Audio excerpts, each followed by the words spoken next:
Top stories at the Sawa. Zille speaks of building a single nation and tributes pour in for Larry Hagman. Good afternoon. With the news at 1 o'clock, I'm Lulu Gabu. The Democratic Alliance must bring South Africans together in order to build a single nation with a shared future. This was the message of DA leader Helen Zille to nearly 1,700 delegates gathered for the party's Federal Congress in Boksburg on Gauteng's East Rand today. Zille says reconciliation, redress, delivery and diversity are not simply words but constitute values that all members of the party must live by. She says those that do not share these values have no place within the party. The DA is not a party for racists.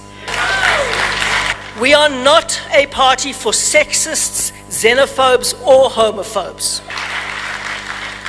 The DA is not a party for people who think that life was better under apartheid. Zille says the party wants to build a better life for all. And we are not a white party or a black party or a brown party. Ngumbuto kawonke wonke. Ons is die party vir al die mense, a South African party for all the people, united in the pursuit of a better life for everyone.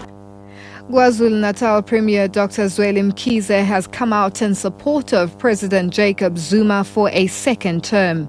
Mkhize was addressing the ANC's nomination conference in the province taking place in Durban.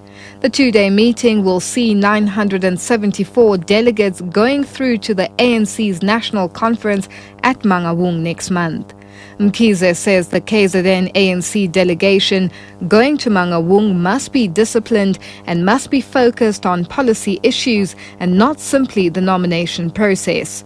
He strongly criticized the DA's march to President Jacob Zuma's home at Nkandla recently and the DA's vote of no confidence in the president, saying that even if they brought it every day of the year, they would lose.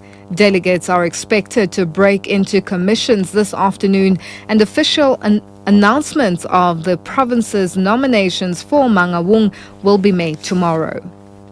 The Legal Resource Centre says it will trace the legitimacy of title deeds of demolished properties in Lenasia, south of Johannesburg. Affected residents of the area have been rushing to submit affidavits to the LRC.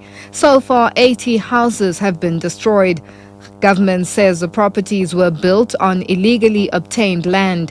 Yesterday, the Gauteng Housing Department and the Human Rights Commission agreed that no further demolitions of illegally built homes in Lenasia will take place until a solution is found. LRC's Thabiso Mbenze says they intend to assist in the matter. Some of our clients have got title deeds, but their houses are demolished. Yes, we are bringing an application for them to intervene in the matter that is proceeding in the High Court within a month. We don't have the number at the moment. One person has been killed after a cement truck crashed into two vehicles at the Solomon Matlangu and Gasfontein Road intersection east of Pretoria. Tshwane Emergency Services spokesperson Johan Peters says a runaway truck ended on top of another vehicle.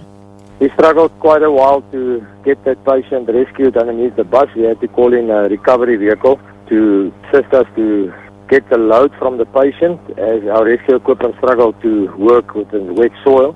But the patient was freed later and yes, he was declared dead and the scene was handed to SABC for investigation. Yes, the road has been reopened. EUFS was closed for longer, but we did open the freeway after 1 hour on the N1 and EUFS was closed for about 3 hours. And moving further afield, tributes are pouring in for American actor Larry Hagman, who has died at the age of 81. Hagman, who played the unscrupulous oil tycoon J.R. Ewing in the television series Dallas, was suffering from cancer. The actor himself owned more than 2,000 cowboy hats, his character's trademark. The BBC's Peter Bowles reports. Dallas dominated the TV ratings in the 1980s. JR was known around the world for his double-dealing and constant battles with his long-suffering wife, Sue Ellen. You're a drunk and unfit mother, and I honestly think you've lost your reason. Linda Gray, who played Sue Ellen, was with her longtime co-star and friend when he died. In a statement, she said he was creative, generous, funny, loving and talented. And now a look at our travellers' maximum temperatures for today. Pretoria 27, Johannesburg 25, Vereeniging 25 and Bombela 30 degrees. Polokwane 29, Mafikeng 25, Vryburg 27, Bloemfontein 24, Kimberley 25 and Uppington 27. Cape Town 17, George 18 degrees, Port Elizabeth 20 degrees, East London 21 degrees and Durban 30 degrees. Richards Bay 32, Pietermaritzburg 28 and Windhoek a maximum of 38 degrees.